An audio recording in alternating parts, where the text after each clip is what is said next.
If you desire bound to be wealthy and happy, not for a moment, not for a season, but for the length of your life, you must first understand this. A person's outer fortunes seldom exceed the growth of their inner character. Wealth without wisdom dissolves. Happiness without discipline fades. A life without self-mastery collapses under its own weight.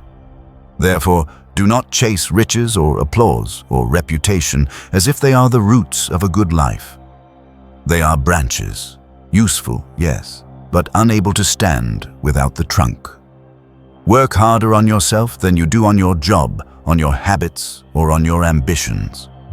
For when the self is strengthened, the world outside bends accordingly. We often imagine that income rises by luck, that prosperity is a gift life hands out to the fortunate few. But income rarely stays where character has not grown. Wealth obtained without discipline is wealth destined to leave. Many inherit fortunes yet remain poor in mind, and soon enough the money flows back to those who have cultivated the capacity to hold it. If $1 million were placed in your hands today, you would need to become a millionaire inwardly, calm, wise, ordered, so that you could keep what was given. Otherwise, it would slip through your fingers, as water slips through the hands of a man who never learned to close them. Someone once said that if all the money in the world were divided equally among all people, before long it would return to the same pockets. This is not magic. It is simply the truth that wealth flows toward the disciplined, the thoughtful, the purposeful, just as water flows downhill. Success, contrary to what many believe, is not seized by force. It is attracted by the person you become. To chase it is to chase a shadow. To grow in wisdom, discipline, patience, and clarity is to become the kind of person in whose company success feels at home. Happiness, too, cannot be found by accumulation. It is not contained in what you acquire, nor in what you hold. Happiness is found in what you become.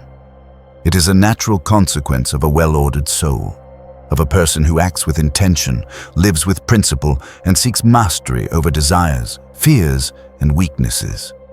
So if you are ready, truly ready, to change your life, let us proceed with calmness and clarity.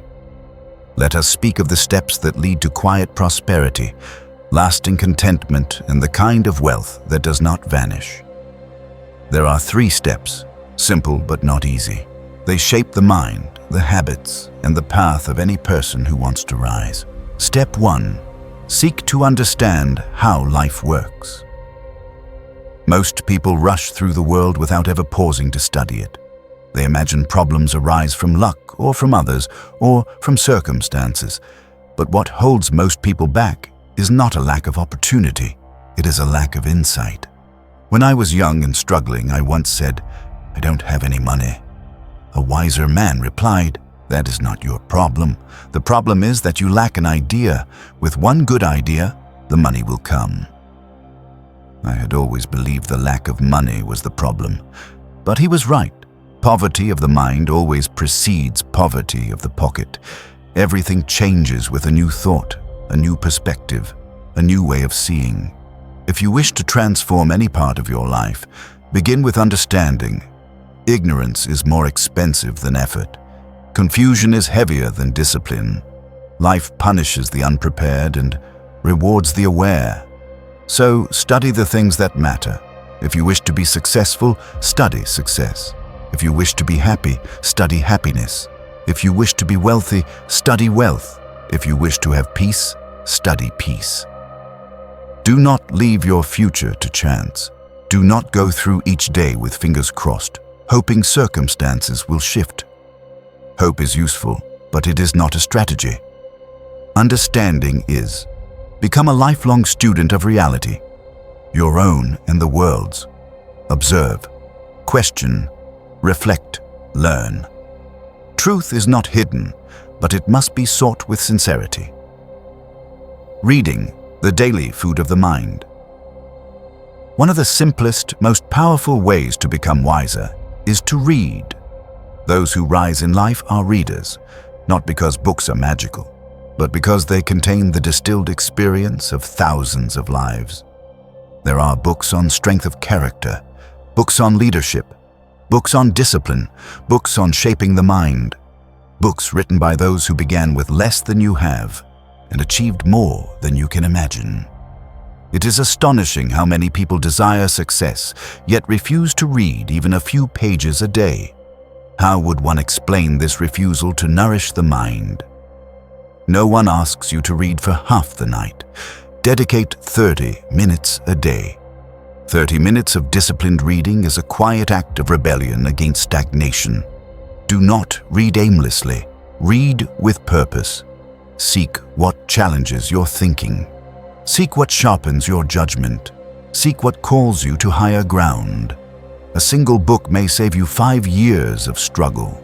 Write down what you learn. Do not trust memory alone. It is a poor filing cabinet. Keep a journal. Capture insights. Revisit them. Repetition strengthens understanding the way training strengthens muscle. Listening. Learning from others' experience. Reading is the first teacher. Listening is the second. Seek conversations with those who have walked the path you wish to travel. There is a wisdom acquired only by being in the presence of someone who lives with clarity and intention.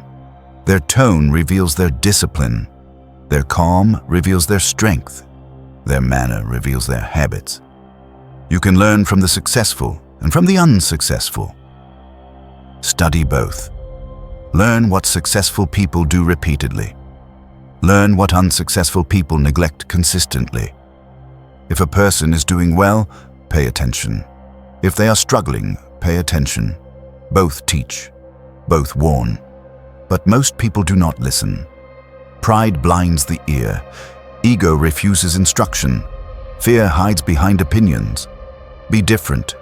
Be a student, not a follower. Receive wisdom without defensiveness. Accept guidance without resentment.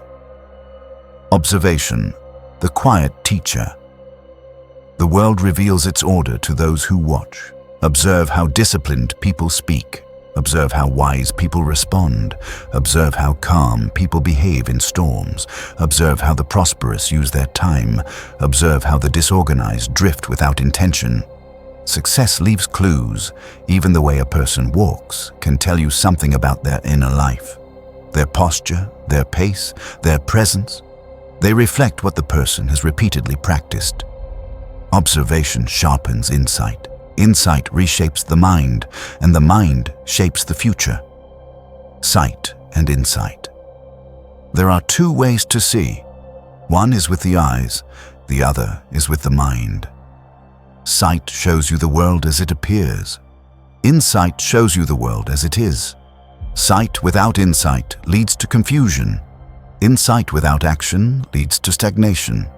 Pay attention to what is around you and what is within you. Wherever you stand, be fully present. The moments you ignore become the lessons you miss. Thus, step 1, understanding how things work, is not a single action. It is a habit, a posture toward life. It is the foundation upon which all change rests. Step 2, go to work on yourself. Understanding is the beginning, not the end. Once you know what must be done, you must do it. Action is the bridge between intention and reality. Discipline is the architect of a new life. You must learn to do what is necessary, even when you do not feel like doing it. The person who only acts when motivated will live a life of inconsistency. There is no greater excitement than discovering what you can command yourself to do. Ask yourself, what could I begin tomorrow that would change everything? On any given day, a single disciplined decision can alter the course of your life. Small disciplines first. Begin with small tasks. A person who cannot lift a stone cannot lift a mountain. A person who cannot master the morning cannot master the year.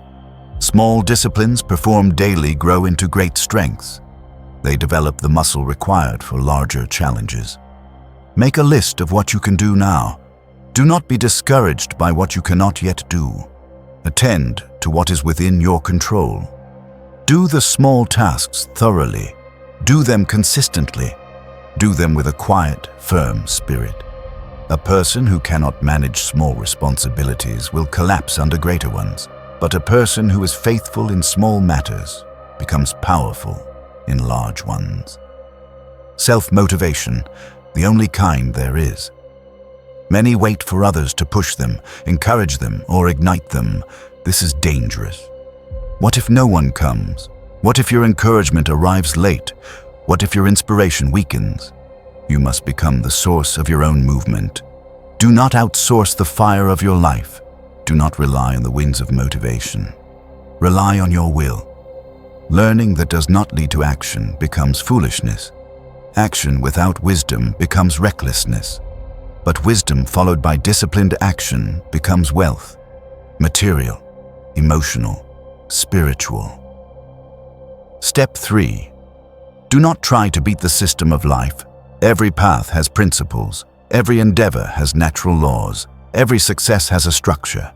Some people learn just enough to cut corners, to stretch the truth, to thin out the effort, to slide by with the least they can give. This is a path toward frustration. If you cut corners, life will cut you back. If you seek shortcuts, you will receive short-lived rewards. Do not attempt to outsmart the principles that govern growth. Do not play games with your character, your integrity, or your discipline. Do things the right way, even when it is slower, even when no one is watching, even when the shortcut whispers your name. A cheap path builds a cheap life. A sturdy path builds a sturdy soul. The disciplined path may take longer, but it leads somewhere worthwhile. A personal challenge for you. If I could sit with you one-on-one, I would say this: reach inside yourself. There are abilities you have ignored. There are strengths you have underestimated. There are virtues sleeping within you, waiting to be awakened by choice. The next chapter of your life does not depend on circumstances. It depends on the decisions you make when the world is quiet and no one is watching. You can change anything about your life that you are willing to take responsibility for. You can leave behind anything that diminishes you. You can build anything that calls you toward growth. Tomorrow is not merely another day. It is a test. What will you do tomorrow that will alter your direction? What will you begin that will strengthen your character? What will you end that has weakened your spirit? If you change nothing tomorrow, the next 5 years will resemble the last 5. If you change something, anything, the next 5 years can open into something new. It is your choice. It has always been your choice. You are free to remain as you are. You are free to become something greater. And it is comforting to know that any day you choose, you can begin again. You can transform your habits, your mind, your finances, your relationships, your path. The world changes when you change, and you change the moment you decide to act. So if you truly want to be wealthy and happy, not as the world defines those words, but as the wise understand them, work harder on your soul than you do on your circumstances. Cultivate discipline, seek wisdom, act with courage, choose integrity, remain present, grow daily, for the person who masters themselves becomes richer than kings, and the person who becomes wise becomes unshakably happy. This is the quiet, stoic path, not to fleeting success, but to a life of depth, purpose, and inner abundance. And it begins the moment you say, "I will become more than I have been."